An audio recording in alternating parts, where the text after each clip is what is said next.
बात इंडिगो पर एक्शन की।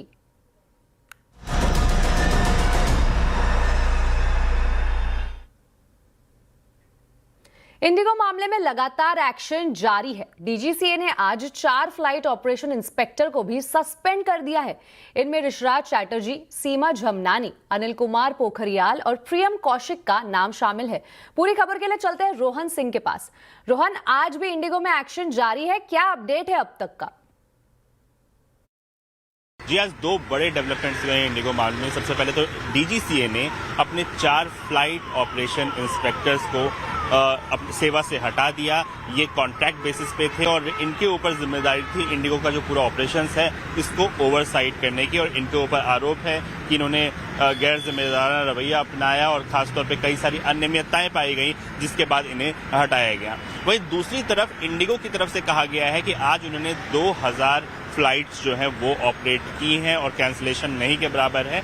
साथ ही उन्होंने ये भी कहा है कि उन्होंने एक एक्सटर्नल एक्सपर्ट को हायर किया है। इनका नाम है कैप्टन जॉन इल्सन। इनकी जो सेवाएं हैं एफए में, आईकाओ में, आईटा में ये रह चुके हैं और ये रूट कॉज एनालिसिस करेंगे कि आखिर ये जो पूरी क्राइसिस हुई इंडिगो की, इतनी समस्याएं हुई, इतने कैंसिलेशंस हुए, उसका असली कारण क्या था और सजेशन देंगे कि आगे ये रिपीट ना हो उसके लिए क्या किया जाए।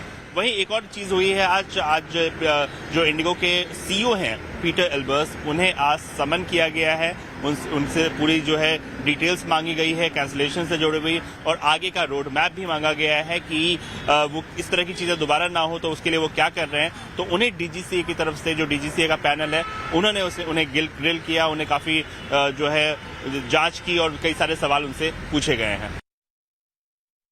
पूरी जानकारी के लिए। वहीं नागरिक उड्डयन मंत्री राम मोहन नायडू ने लोकसभा में कहा है कि हवाई यात्रा का लाभ सीधे यात्रियों तक पहुंचे, इसके लिए कई प्रयास किए जा रहे हैं। हवाई किराए काबू में रखने के लिए क्षमता बढ़ाएंगे। Competition Commission of India and High Court, they have said that the fare should be deregulated. Multiple times they have given judgments. Competition Commission also advised that the airfare should be deregulated for competition to prevail in the industry.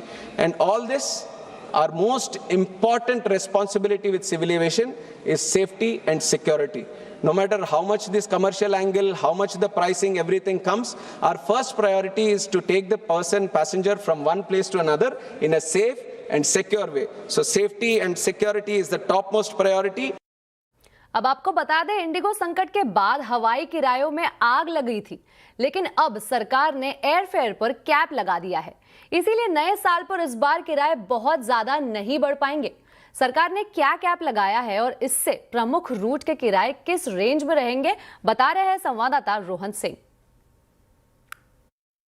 नए साल में छुट्टियां मनाने plan कर रहे हैं तो अभी बुकिंग करा ले, क्योंकि ये सही समय है जब हवाई किराए पूरी तरह से काबू में हैं। दरअसल इंडिगो क्राइसिस के बाद सरकार ने लगाया है एयर फेयर कैप, जो कि अभी जारी है और जिसका असर दिख रहा है। लेकिन फिर भी सलाह ये है कि जल्दी बुकिंग कराएं, ताकि ये पॉलिसी जब तक है तब तक आपको टिकट मिल जाए। अब सवाल ये है कि कितना कैपिंग लगी हुई है, तो ये डिस्टेंस के हिसाब से है। 500 किलोमीटर तक 7500 रुपये का कैप है। अगर 1000 किलोमीटर तक जाएंगे तो 12000 रुपये का कैप है। साथ ही अगर 1500 किलोमीटर का डिस्टेंस हो तो ये 15000 रुपये की कैपिंग है, और इससे ऊपर का अगर है तो ये कैप 18000 रुपये का है। अब देखते हैं कि जो मेजर रूट्स हैं वहाँ पे किराए कैसे दिख रहे हैं आपको। तो दिल्ली से अगर आप गोवा जाना चाहें न्यू ईयर की ईव पे तो आपको टिकट मिल रहा है इस वक्त 7500 रुपये का।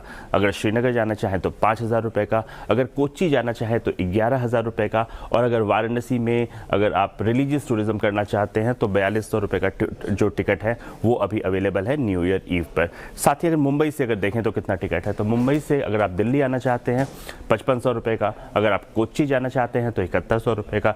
जयपुर जाना चाहते हैं तो 5200 रुपये का। और साथ ही अगर हैदराबाद जाना चाहते हैं तो इस वक्त सिर्फ 4400 रुपये में आपको टिकट मिल रहा है। ये कुछ डेस्टिनेशंस के टिकट है, लेकिन इसी तरह की चीज़ें आपको बाकी डेस्टिनेशंस में भी दिखेंगी। तो अभी किराए काबू में है, बुकिंग कराना चाहते हैं तो अभी कर लें।